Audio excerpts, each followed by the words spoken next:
Hello students. तो sets में आपने जो वर्कशीट के कुछ इंपॉर्टेंट क्वेश्चंस किए थे कल, उसी को कंटिन्यू करते हैं। तो कल जो कुछ इंपॉर्टेंट क्वेश्चन किए थे उसी के आगे देख रहे हैं। जैसे कि क्वेश्चन नंबर 48, इसमें क्या है, if A equal to set दे रखा है X Z X Z X square equal to one. क्या कंडीशन है ए के लिए? तो X square equal to one and B equal to X किस फॉर्म में, X to the power four equal to one. ये कंडीशन बता रखी है। Then A delta B is equal to, A किस फॉर्म में दे रखा है? ऑप्शन है अपने पास ए आयटा माइनस आयटा। अभी आपने आयटा वाला पार्ट नहीं कर रखा है, कॉम्प्लेक्स नंबर है तो 11th क्लास का अपना टॉपिक वो अभी हमने नहीं स्टडी किया है। तो फिर भी आयटा के बारे में थोड़ा हम पढ़ लेते हैं, उस देख लेते हैं उसके बारे में। फिर देखते हैं b option minus one and one, c option minus one one iota minus iota, और डी ऑप्शन है ब्रैकेट के अंदर क्या है, फाइव। तो ए डेल्टा बी, सबसे पहले बात हो रही है ए डेल्टा बी। तो ए डेल्टा बी का मतलब क्या है हमारे पास? ए डेल्टा बी का मतलब है कि डिफरेंस, दो डिफरेंस सेट्स का डिफरेंस का सम करना होता है हमको।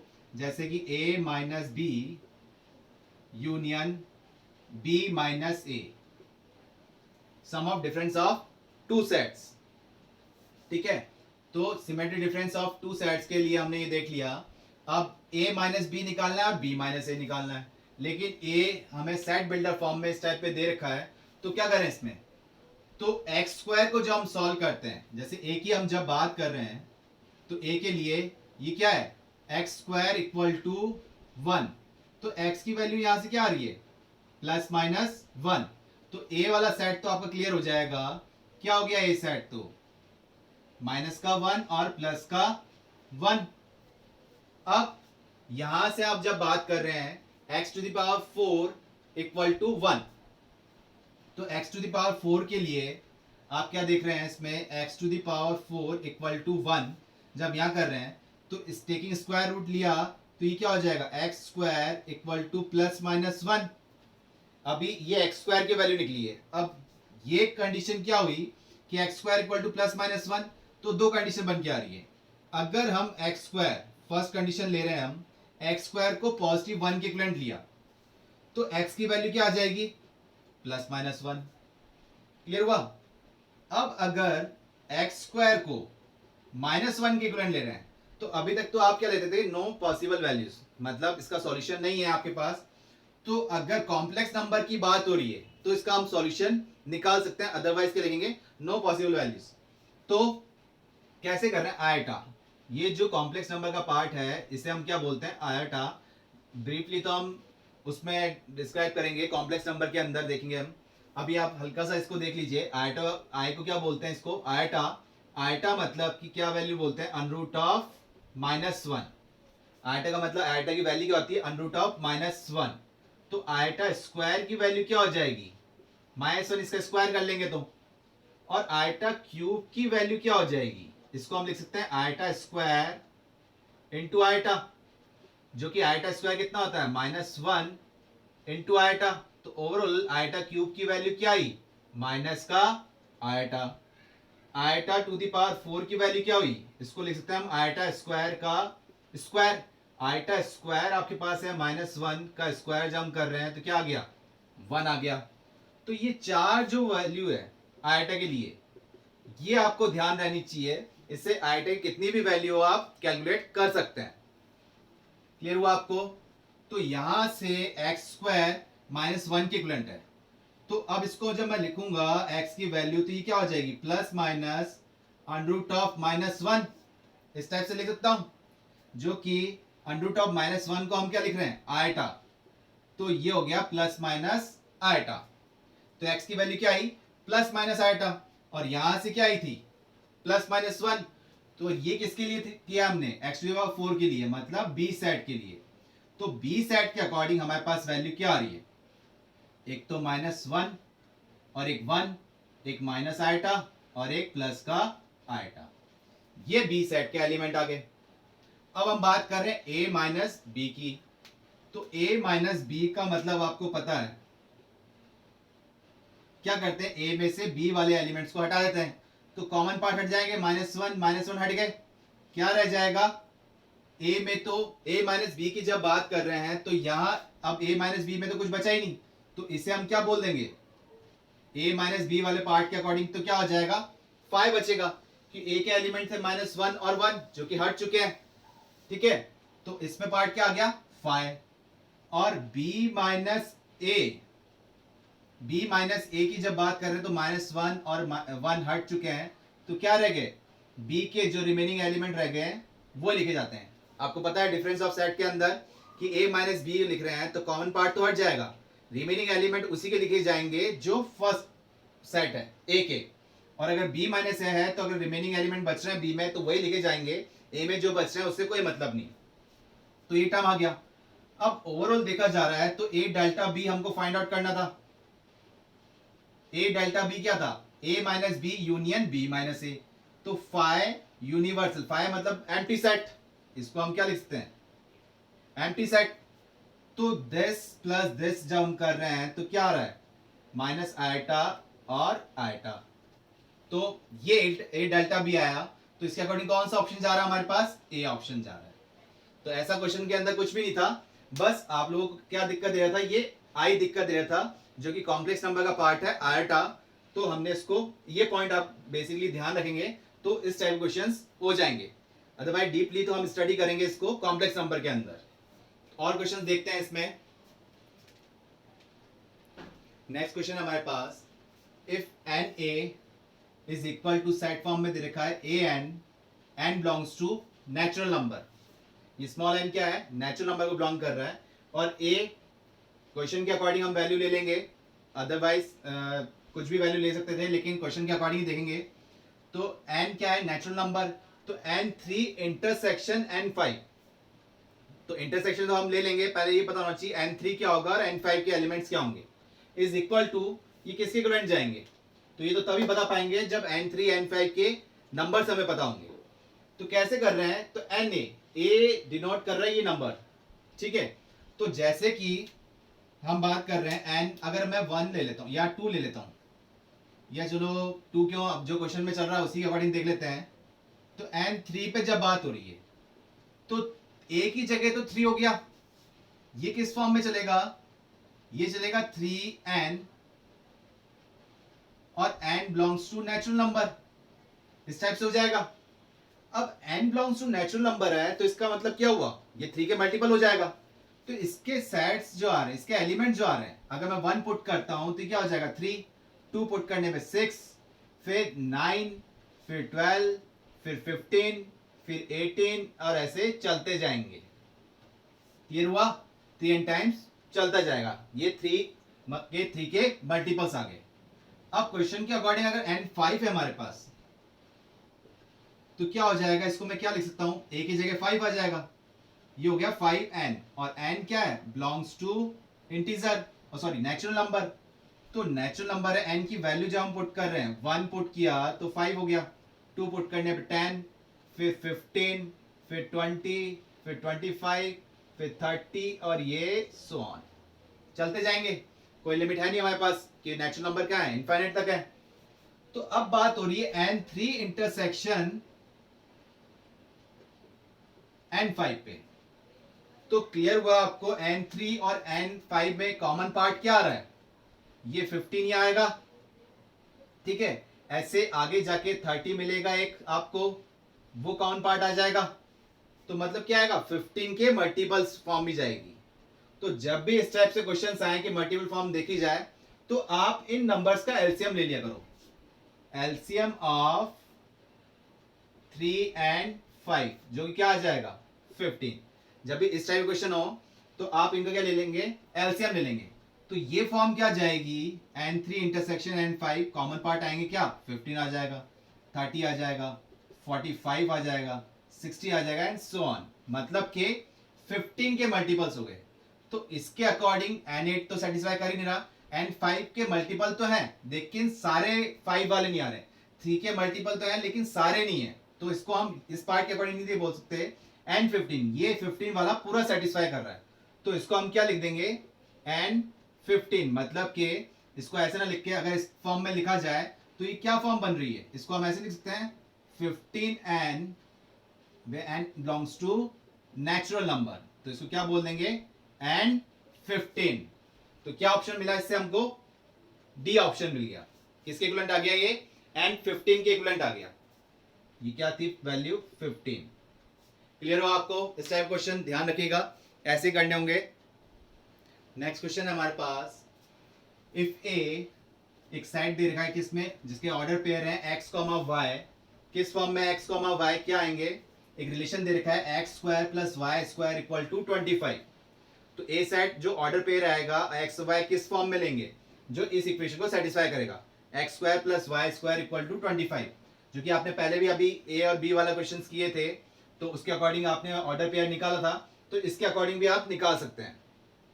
Similarly x, y, x square plus 16y square equal to 144, तो उसके अकॉर्डिंग तो आपने कर ही लिया। अब एक डायरेक्ट मेथड देखते हैं कि उससे कैसे इजी हो जाएगा। तो उसके अकॉर्डिंग आपका ये पोर्शन क्लियर होना चाहिए कि इक्वेशन किस फॉर्म में, किसको रिप्रेजेंट कर रही है। तो क्लियर हुआ आपको कि अगर आप x की वैल्यू 0, 1, 2, 3 समथिंग करेंगे तो उससे थोड़ा टाइम लग रहा है। अब देखते हैं इसको कैसे करें। तो ये इक्वेशन किस में जा रही है, ये इक्वेशन जा रही है सर्कल के अकॉर्डिंग। कैसे जा रही है सर्कल के अकॉर्डिंग, सर्कल को कैसे रिप्रेजेंट कर रही है। तो सर्कल की जो जनरल इक्वेशन है अपने पास, सर्कल के अकॉर्डिंग हम बात कर रहे हैं, तो क्या जाएगा इसमें, x माइनस एच का whole square plus y minus k का whole square equal to r square. कैसे, इधर ये h कॉमा k तो रिप्रेजेंट करते हैं किसको, सेंटर पॉइंट को, ये तो रिप्रेजेंट कर रहे हैं किसको, centre point of a circle, और r क्या है, रेडियस ऑफ सर्कल। और ज्यादा क्लियर तो आप इसके टॉपिक करेंगे कॉनिक सेक्शन वाला, तब क्लियर होता जाएगा। अभी हाल फिलहाल देखिए कि हम उस टाइप से तो आपने क्लियर कर ही लिया कि वैल्यूज पुट करके देखना है, उससे तो हो ही जाएगा। अब x के अकॉर्डिंग भी देख लीजिए, तो ये हो गया सेंटर पॉइंट और r हो गया रेडियस। तो हम कैसे कर रहे हैं इसको, अब यहाँ h और k मतलब x स्क्वायर वाई स्क्वायर है, इसका मतलब सेंटर पॉइंट जो है वो क्या है, 0,0 पे है, और रेडियस जो है इस क्वेश्चन के अकॉर्डिंग आर स्क्वायर वाली फॉर्म पे आ रहा है, तो क्या आ जाएगा, रेडियस क्या हो गई, 5 हो गई। तो अगर हम इसको इस टाइप से बनाए, एक सर्कल बनाएंगे जिसका सेंटर पॉइंट क्या हो गया, ओरिजिन हो गया, तो वो इस टाइप से आ गया, सेंटर पॉइंट क्या हो गया 0,0 और जिसकी रेडियस क्या है 5 है। तो इस टाइप से एक सर्कल बन रहा है, ये तो रिप्रेजेंट कर रहा है किसको, ए को, मतलब ये वाला सर्कल तो किसको रिप्रेजेंट कर रहा है, ए साइड को। अब बात कर रहे हैं बी साइड की, तो बी साइड किस में जा रहा है, तो ये एक्स स्क्वायर 16 आ गया। कोई कोफिशिएंट अगर वेरिएबल साथ में मल्टीप्लाई में आ रहा है तो वो सर्कल नहीं आ रहा है हमारे पास। क्या कर रहे हैं, तो ये रिप्रेजेंट कर रहा है इलिप्स को। इलिप्स कैसे बोल रहे हैं, तो इलिप्स की जनरल इक्वेशन आती है x square upon a square plus y square upon b square equal to 1। ये किसकी आ रही है इक्वेशन, इलिप्स की। इलिप्स क्या होता है, एक अंडे के आकार, जैसे ये सर्कल तो आपको पता ही है। इलिप्स क्या होता है, एक अंडे के आकार की शेप का होता है। तो ये इसमें अगर a is greater then b है और एक कंडीशन आती है b is greater then a, दो कंडीशन आती है। अगर a is greater then b है तब तो इलिप्स बनेगा इस टाइप से हॉरिजॉन्टल फॉर्म में, ठीक है। और ये पॉइंट कहलाएंगे इसके a,0, ये वाला पॉइंट कहलाएगा 0,b, ये पॉइंट कहलाएगा -a,0, ये पॉइंट कहलाएगा इसका 0,-b।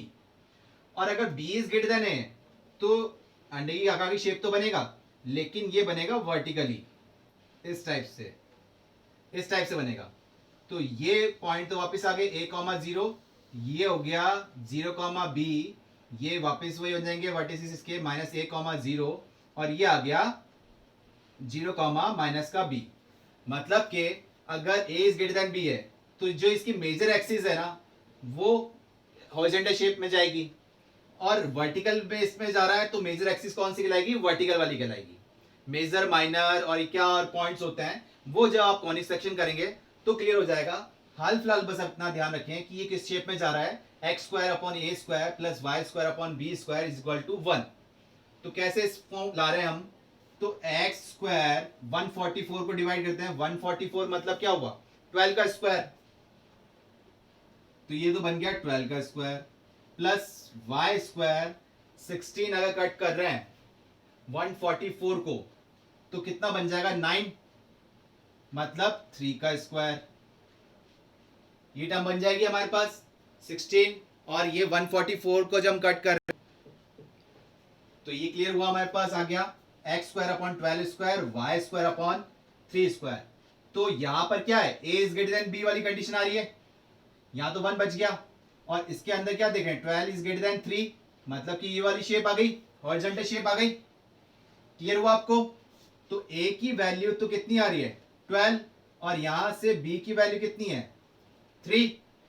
तो अब ये कंडीशन जब हमने सर्कल बनाया था सेंटर पॉइंट ये है तो इसकी रेडियस कितनी थी ये 5 मतलब कि ये पॉइंट कितना हुआ 5,0, तो सेंटर से ये डिस्टेंस भी इतना ही होगा तो ये हो गया 0,5, ये वाला पॉइंट हो जाएगा क्या माइनस का 5,0 और ये वाला पॉइंट क्या हो जाएगा 0, माइनस का 5।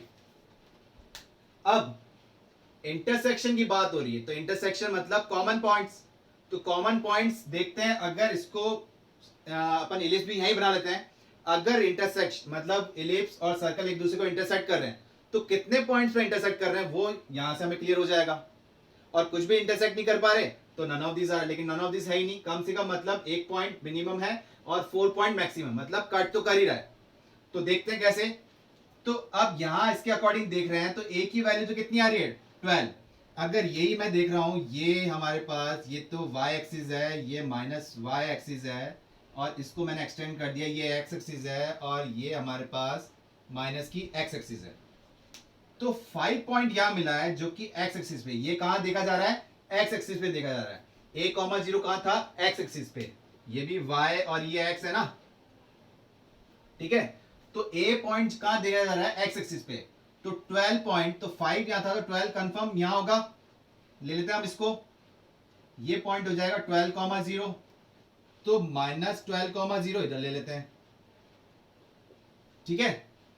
और 3, तो 3 किस पे जा रहा है, ये 3 किस हो गया b वाला पार्ट मतलब कि y एक्सिस पे, तो y एक्सिस ये हमारे पास, तो 5 तो यहां पर है तो 3 तो इससे कम हुआ ना, तो यहां हो जाएगा 0,3 यहां हो गया और ये वाला पार्ट हो गया 0, माइनस का 3।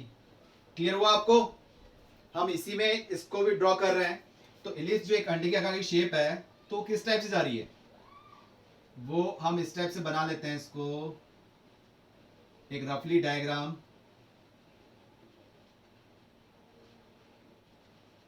ठीक है, ये इस टाइप से बन गया, थोड़ा ज्यादा लंबा हमने एक्सटेंड कर दिया लेकिन कोई बात नहीं, मेन है रफली डायग्राम है, तो ये इस टाइप से हो गया। क्लियर हुआ आपको पॉइंट्स कि इसके अंदर से ही जा रहा है ये इलिप्स? क्लियर हुआ? क्योंकि हमने पॉइंट निकाले ना, अपनी मर्जी से नहीं बनाए, सर्कल के अकॉर्डिंग बना लिया, सेंटर पॉइंट क्या है रेडियस क्या है और इलिप्स के अकॉर्डिंग बना लिया। तो ये जब हमने बनाया तो ये एक दूसरे को कितने पॉइंट पे इंटरसेक्ट कर रहे हैं 1 2 3 4, ये 4 पॉइंट्स कॉमन हो गए ना इनके बीच में, तो एक तरह से देखा गया तो इसका ऑप्शन तो आपके पास आ गया 4 वाला।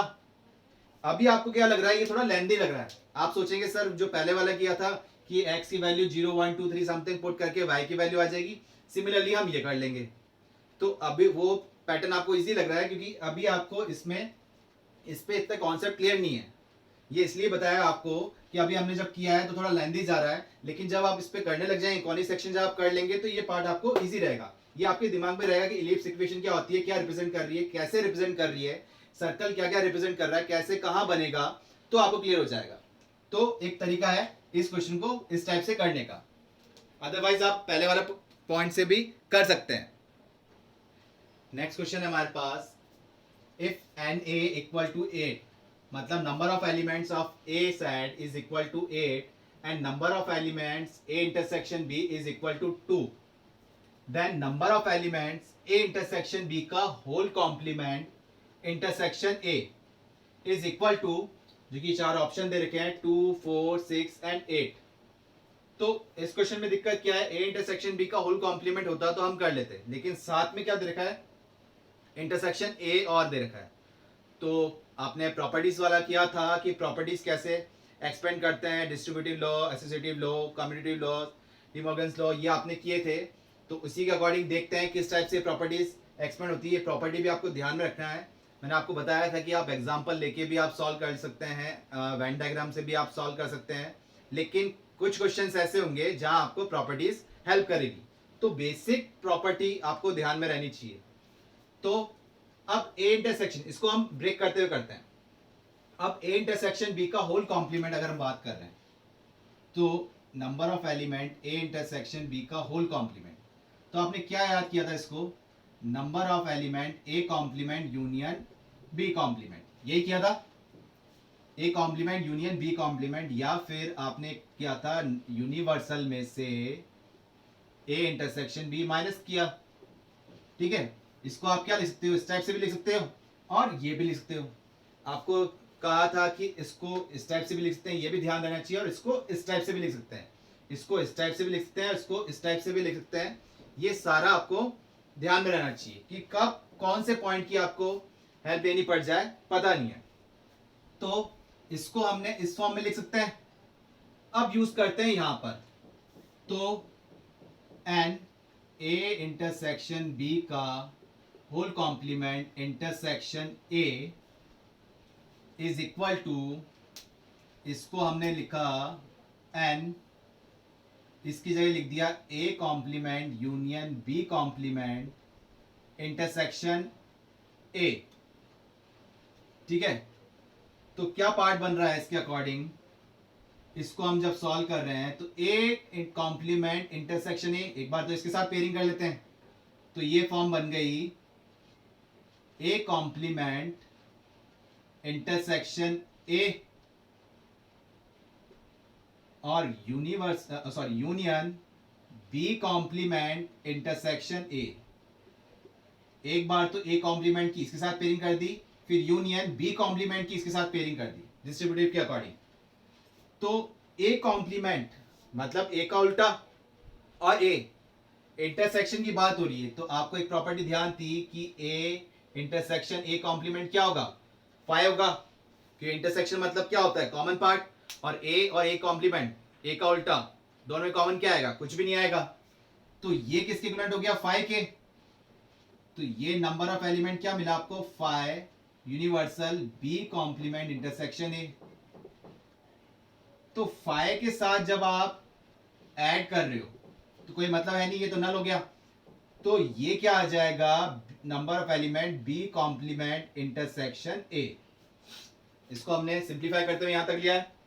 अब इसका मतलब आपको पता है कि only A but not be, इसका मतलब यही हुआ, बी कॉम्प्लीमेंट का मतलब only A but not be. तो इसको आप कैसे लिख सकते हैं, ए में से आप वैसे तो इसको ए माइनस बी भी कर सकते हैं, लेकिन हमारे पास ए और ए इंटरसेक्शन बी गिवन है, तो इसी फॉर्म में लें, ए में से ए इंटरसेक्शन बी माइनस कर दें कि ए बट नॉट बी। तो बट नॉट बी का मतलब क्या हुआ, जो ए और बी में कॉमन पार्ट है उसको हटा दें ए में से, तो सिर्फ ए ही बच जाएगा। और ये पोर्शन आपके पास गिवन है, ए तो कितना है 8 माइनस ए इंटरसेक्शन बी कितना है 2, थी कितना आ गया 6 आ गया। तो इसके अकॉर्डिंग कौन सा ऑप्शन क्लियर हुआ आपका, सी ऑप्शन। तो ये प्रॉपर्टीज के अकॉर्डिंग आपने सॉल्व किया। इसी टाइप का क्वेश्चन एक और करते हैं, property based. If A and B are two sets, then A union B complement का whole complement intersection A complement union B का होल कॉम्प्लीमेंट इज, जो कि 4 ऑप्शन दे रखे हैं, ए है null set, universal set, overall solve करके क्या आ रहा है ए कॉम्प्लीमेंट या फिर बी कॉम्प्लीमेंट। तो प्रॉपर्टीज वाइज ही सॉल्व करते हैं। तो जैसे अभी आपको पता था कि हमने एक सॉल्व किया था कैसे कि x complement intersection y complement को हम क्या लिख सकते हैं, x यूनियन y का होल कॉम्प्लीमेंट, या फिर इसको क्या लिख सकते हैं, ये लिख सकते हैं। और तो इस फॉर्म को जब हम सॉल्व कर रहे हैं, अब देखा जाए तो ये वाली फॉर्म यही बन रही है, a यूनियन b का ए यूनियन बी कॉम्प्लीमेंट का होल कॉम्प्लीमेंट, तो इसी फॉर्म में चेंज करें, ए यूनियन बी कॉम्प्लीमेंट का होल कॉम्प्लीमेंट, पहले इसको चेंज कर लेते हैं। तो क्या बन रहा है, ये फॉर्म थी, इसको इस फॉर्म में लिखें, तो ए कॉम्प्लीमेंट लिखा हमने, इंटरसेक्शन बी कॉम्प्लीमेंट। अब ये y b कॉम्प्लीमेंट क्या आ रहा है, y को रिप्रेजेंट कर रहा है, तो ये हो गया b कॉम्प्लीमेंट का कॉम्प्लीमेंट। और ये क्या था, x हमने क्या लिया है, यहां पर देख लेते हैं, x तो हमने लिया है a और y क्या लिया है, b कॉम्प्लीमेंट लिया है।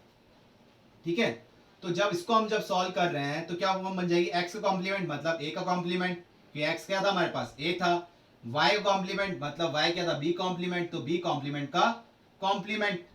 जो कि फर्दर सिंप्लीफाई के बाद आपको एक पॉइंट और पता है, ये तो रह गया हमारे पास ए कॉम्प्लीमेंट इंटरसेक्शन। अब एक पॉइंट और पता था आपको, ए कॉम्प्लीमेंट का कॉम्प्लीमेंट कितना होता है, ए, कोई ए सेट है उसे आपने कॉम्प्लीमेंट किया मतलब ए का उल्टा, फिर वापस उसका कॉम्प्लीमेंट कर रहे हैं तो वापस जो सेट था ओरिजिनल सेट वही आ जाएगा। तो बी कॉम्प्लीमेंट का कॉम्प्लीमेंट मतलब क्या हो गया, बी हो गया। तो इसको, इस पूरी टर्म को तो हमने लिख दिया इसमें। सिमिलरली इस वाली को सॉल्व करते हैं, जो कि क्या है, ए कॉम्प्लीमेंट यूनियन बी का होल कॉम्प्लीमेंट है, ए कॉम्प्लीमेंट यूनियन बी का होल कॉम्प्लीमेंट है।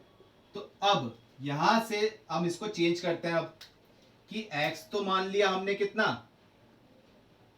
ए कॉम्प्लीमेंट, और y कितना मान लिया, b, जो कि ये वाली फॉर्म लग रही है होल कॉम्प्लीमेंट वाली। तो क्या आ जाएगा, x का कॉम्प्लीमेंट, और x क्या है हमारे पास, a कॉम्प्लीमेंट, तो a कॉम्प्लीमेंट का कॉम्प्लीमेंट इंटरसेक्शन y का कॉम्प्लीमेंट, y क्या था हमारे पास इस पॉइंट के अकॉर्डिंग b, तो b का कॉम्प्लीमेंट। फर्दर सिंप्लीफाई कर रहे हैं तो एक प्रॉपर्टी हमने की थी कॉम्प्लीमेंट वाली, कॉम्प्लीमेंट का कॉम्प्लीमेंट क्या आ रहा है, सेम आता है, तो ये तो रह गया a intersection b complement. Clear हुआ, तो इसके अकॉर्डिंग तो आया ये, और इसके अकॉर्डिंग आई फॉर्म ये। अब अगर इसकी जब आप बात कर रहे हैं तो a इंटरसेक्शन b कॉम्प्लीमेंट, अभी आपने प्रॉपर्टी वाइज सॉल्व किया था, इसका मतलब क्या है, only a but not b। तो इसको हम क्या लिख सकते हैं, इसको लिख सकते हैं a माइनस का b, इसको क्या लिखते हैं, a माइनस b, या फिर a में से a इंटरसेक्शन b को माइनस करके। सिमिलरली इस वाले पार्ट को क्या लिख सकते हैं, ये वाला जो पार्ट है इसका मतलब क्या है, only B but not A, मतलब के बी माइनस ए, इसको आपने ये लिख दिया ये। तो इसमें जब हम पुट कर रहे हैं इस वाली फॉर्म को, तो ए यूनियन बी का होल कॉम्प्लीमेंट जब हम सॉल्व कर रहे थे, तो ओवरऑल आंसर मिला मुझे, मतलब इस वाले पोर्शन को जब हम सॉल्व कर रहे हैं तो ओवरऑल आंसर के अकॉर्डिंग मिल रहा है मुझे B minus A intersection A minus B. तो b माइनस ए और a माइनस बी में कॉमन पार्ट क्या आएगा, वो हो जाएगा हमारे पास। तो चार ऑप्शन के अकॉर्डिंग देखना है, तो वेन डायग्राम के अकॉर्डिंग आपको क्लियर था, वापस बना के देख लेते हैं कि ये हमारा a सेट है और ये मान लेते हैं हमारे पास b सेट है, ये a और b, ये यूनिवर्सल सेट। तो ये वाला पोर्शन जो हम देख रहे हैं सिर्फ इधर वाला ओनली a वाला पार्ट, और ये वाला पोर्शन देख रहे हैं हम ओनली b वाला पार्ट, मतलब ये वाला तो हो गया a minus B, only a but not b, और ये वाला पार्ट हो गया b minus a, only b but not a। तो डायग्राम के अकॉर्डिंग आपको क्लियर हो गया, इन दोनों में कॉमन क्या आ रहा है, ये सेपरेट है ये सेपरेट है, दोनों में कुछ कॉमन पॉइंट आ ही नहीं रहा। जो कॉमन था इंटरसेक्शन b, वो प्रॉपर्टी के अकॉर्डिंग ऑलरेडी हट चुका है। तो कॉमन पार्ट आया क्या इसमें, कुछ भी नहीं आया, तो इसका आंसर क्या हो गया, फाइव, और फाइव मतलब नल सेट। तो इसमें भी हमने प्रॉपर्टी वाइज सॉल्व किया, लास्ट में वेन डायग्राम यूज कर लिया। अगर आपको प्रॉपर्टी ध्यान होती तो आप डायरेक्ट ही कर लेते, लेकिन स्टार्टिंग में आपने इसको, क्योंकि हमारे पास और कुछ पैरामीटर्स गिवन नहीं है, या तो आप एग्जांपल लेके सॉल्व करो इसको, ए सेट लो बी सेट लो, ठीक है, और इस प्रॉपर्टीज को सॉल्व करो, लेकिन कुछ भी गिवन नहीं है, तो हमने क्या करा, इसको सिंप्लीफाई कर लिया किसके अकॉर्डिंग, प्रॉपर्टीज के अकॉर्डिंग। तो क्लियर हुआ आपको ये पॉइंट। नेक्स्ट क्वेश्चन है हमारे पास, लेट यू क्या है, इक्वल टू आर, आर मतलब रियल नंबर, मतलब यूनिवर्सल सेट क्या है, रियल नंबर को बिलोंग कर रहा है। If A set is equal to x belongs to R, real number को बिलोंग कर रहा है, कौन से रियल नंबर जो कि 0 से 2 के बीच में है और 0 और 2 दोनों इंक्लूड नहीं है। बी सेट क्या है, x belongs to R where x की वैल्यू 1 से अबाउ बट लेस देन 3, 1 से 3 के बीच में कर रही है। Which of the following is incorrect? A complement इस टाइप से दे रखा है, इस टाइप के सारे हमारे पास ऑप्शन है, तो एक एक ऑप्शन अपन चेक करते हुए चलते हैं। तो अब ए कॉम्प्लीमेंट की बात हो रही है और ए है क्या हमारे पास 0 से 2 के बीच में, तो इसको अगर नंबर लाइन पे देखते हैं हम कि ये माइनस इन्फिनिटी टू इन्फिनिटी हमारे पास पार्ट है और ये 0 मान लेते हैं, ये 2 मान लेते हैं, तो इसके अकॉर्डिंग ये क्या लाई कर रहा है, 0 से 2 के बीच में कर रहा है, जिसमें 2 भी इंक्लूड नहीं है और 0 भी इंक्लूड नहीं है। तो ये तो रिप्रेजेंट कर रहा है ए को 0 से 2 के बीच में। ए कॉम्प्लीमेंट मतलब क्या हुआ, इसको छोड़ के बाकी सब, मतलब के माइनस इन्फिनिटी से 0 एंड 2 से इन्फिनिटी, जिसमें 0 भी इंक्लूड है और 2 भी इंक्लूड है। तो देखते हैं ये आंसर आ रहा है क्या, x की वैल्यू 0 या 0 से लेस देन, जो कि इंक्लूड हो रही है, ये वाला पार्ट इंक्लूड हो रहा है, ठीक है। 2 या 2 से अबाव, तो ये भी इंक्लूड हो रहा है। क्लियर हुआ हमें, क्योंकि ए कॉम्प्लीमेंट ये हमारे पास ए था 0 से 2 के बीच में, तो ए कॉम्प्लीमेंट क्या हुआ, उसका उल्टा, तो 0 या 0 से पहले वाली सारी वैल्यूज इंक्लूड हो रही है, 2 या 2 से अबाव वाली वैल्यूज सारी इंक्लूड हो रही है। तो ये ऑप्शन तो हमारा क्या है, करेक्ट है, सही है ये तो, ठीक है। इनकरेक्ट की बात हो रही है, तो ये तो ऑप्शन सही है हमारे पास, ठीक है। मतलब ऑप्शन के अकॉर्डिंग जो टिक करना है, कौन सा टिक करना है, जो करेक्ट नहीं है, तो ये तो सही है। सेकंड ऑप्शन बी कॉम्प्लीमेंट, तो बी क्या है हमारे पास 1 से 3 के बीच में, तो इसको भी हम बना लेते हैं। ये हमारे पास पार्ट बन जाएगा वही माइनस इन्फिनिटी टू इन्फिनिटी, और क्या पार्ट ले रहा है ये, बी क्या था 1 से 3 के बीच में, तो ये 1 और 3, और देखा जा रहा है तो क्या है 1 और 3 दोनों इंक्लूड नहीं है, तो वही लाइन बना देते हैं इस टाइप से, 1 और 3 इंक्लूड नहीं है। इंक्लूड कौन से है, माइनस इन्फिनिटी से ले 1 तक 1 भी इंक्लूड है, और 3 से अबाउ सारी वैल्यूज इंक्लूड है, ठीक है। तो बी कॉम्प्लीमेंट यही आया, 1 से 3 वाला पोर्शन छोड़ के, जिसमें 1 और 3 इंक्लूड नहीं है, उसको छोड़ के बाकी सब, तो 1 और 1 से पहले इंक्लूड हो रहा है, सही है। x greater than 3, x greater than 3 वाला पार्ट भी इंक्लूड हो रहा है, ये भी सही है। तो कंडीशन क्या आ रही है इसके अकॉर्डिंग, इसके अकॉर्डिंग क्या आ रहा है, x ग्रेटर देन 3, लेकिन ये गलत हो गया हमारे पास, x ग्रेटर देन 3 यहां पर इंक्लूड हो रहा है, और इसके अकॉर्डिंग एक काम करते हैं, ये वाला पोर्शन क्या है, इक्वल टू फॉर्म में, ठीक है। तो यहां 3 इंक्लूड हो रहा है, क्वेश्चन के अकॉर्डिंग बी में क्या है 3 इंक्लूड हो रहा है, तो 3 या 3 मतलब 3 यहां पोर्शन 3 इंक्लूड नहीं हो रहा, तो 1 या 1 से पहले वाला इंक्लूड हो रहा है, ये सही है। और 3 से अबाव वाला 3 इंक्लूड नहीं है, 3 से अबाव वाला ये भी सही है। तो ये बी कॉम्प्लीमेंट भी करेक्ट हो गया कि 1 से 3 वाला जब बी है और 3 इंक्लूड है 1 इंक्लूड नहीं है, तो बी कॉम्प्लीमेंट क्या होगा, इस पार्ट को छोड़ के, तो इस पार्ट को छोड़ा तो हमारे पास क्या है 1 या 1 से पहले, 3 को छोड़ के 3 से अबाव वाला सारा पार्ट कवर हो रहा है, तो ये करेक्ट ऑप्शन है। तो ये दो हमें क्या मिल गए, ये करेक्ट मिल गया,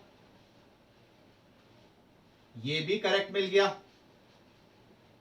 अब सी ऑप्शन की बात कर रहे हैं जब हम, तो ए यूनियन बी, इसमें क्या आ रहा है x बिलोंग्स टू r, ये हमारे पास पॉइंट क्या मिला, x belongs to r, x की वैल्यू क्या है 0 से 3 के बीच में, और 0 और 3 भी इंक्लूड है, वो क्या है a यूनियन b।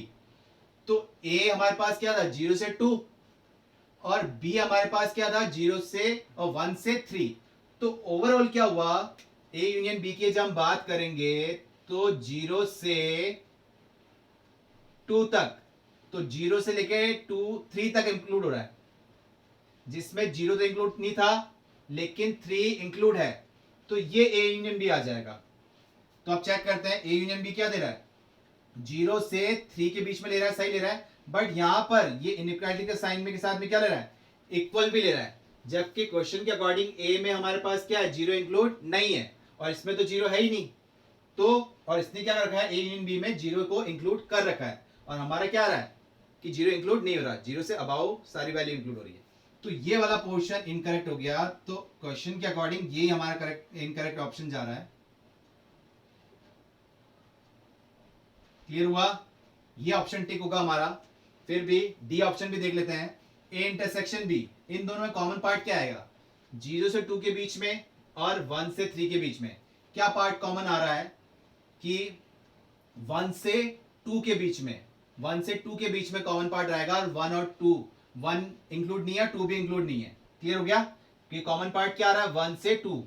0 से अबाउ चलेंगे तो 1 आ जाएगा, लेकिन 1 इसमें इंक्लूड नहीं है। 1 से अबाउ इसमें भी इंक्लूड है, इसमें भी इंक्लूड है, बट 2 से अबाउ इसमें इंक्लूड नहीं है, लेकिन इसमें इंक्लूड है। तो जो कॉमन पार्ट होगा वो क्या लेंगे? इसके अकॉर्डिंग क्या आ गया? 1, 2। 1 और 2 दोनों इंक्लूड नहीं है, तो ये वाला ऑप्शन भी क्या हो गया? करेक्ट है। तो इनकरेक्ट ऑप्शन क्वेश्चन के अकॉर्डिंग कौन सा टिक हो रहा है? सी वाला। तो कौन सा आंसर आया हमारा? सी ऑप्शन, क्योंकि इसमें हल्का सा पॉइंट था इक्वल टू, जो कि 0 इक्वल में नहीं था हमारे पास। तो बस इतना सा ध्यान देना था इस क्वेश्चन के अंदर। क्लियर हुआ आपको?